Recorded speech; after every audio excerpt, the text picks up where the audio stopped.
extrapola a comparação entre esses dois julgamentos de Lula e de Bolsonaro?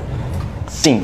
Afinal de contas, comparar nada mais é do que verificar as semelhanças, verificar as diferenças entre duas coisas. Portanto, vamos comparar as condenações anuladas do Lula pelo crime de corrupção com o julgamento de Bolsonaro pelo crime imaginário de tentativa não tentada de golpe de Estado.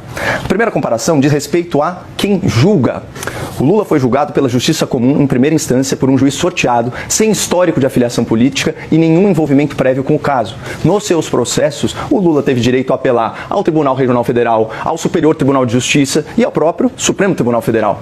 E antes de ter as suas ações penais anuladas pelo STF, o Lula foi julgado e condenado por unanimidade por 10 juízes em 3 graus de jurisdição em 3 estados diferentes da nação: Paraná, Rio Grande do Sul e Distrito Federal, ao longo de anos de processo.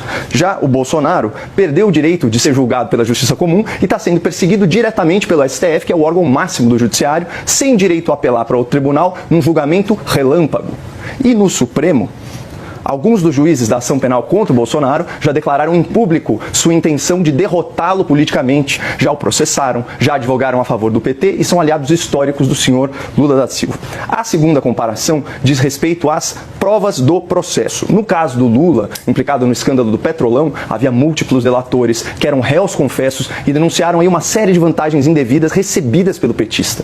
Na Operação Lava Jato, havia dezenas de testemunhas, centenas de documentos certificados e bilhões de reais em dinheiro de origem ilícita que foram devolvidos aos cofres públicos. Portanto, não há dúvida sobre a existência de corrupção e sobre quem se beneficiou dela, tanto que o ministro Gilmar Mendes, à época, se referiu ao governo petista como uma cleptocracia, um governo de ladrões. E nesse mesmo sentido, o senhor Alexandre de Moraes acusou o PT de, aspas, roubar bilhões. E detalhe, Lula nunca foi absolvido pelo STF. O tribunal apenas anulou as ações penais, alegando supostos erros processuais e suspeição de um juiz. E isso tudo em decisões que não foram unânimes. Já o Bolsonaro está sendo julgado por um crime que não existiu. A tentativa de abolição do Estado de Direito e também a tentativa de golpe de Estado exigem conduta violenta, exigem coação de pessoas. E como eu disse antes, não tem nenhuma prova de que o Bolsonaro tenha participado ou ordenado ações violentas. Pelo contrário, as provas mostram que ele não foi persuadido a tomar medidas antirrepublicanas. Trocou o comando das Forças Armadas antes mesmo da posse do novo governo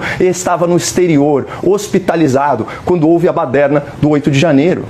No seu processo, tem só um delator que está gravado em áudio, desabafando, que adulterou seu próprio testemunho para se encaixar na narrativa da acusação.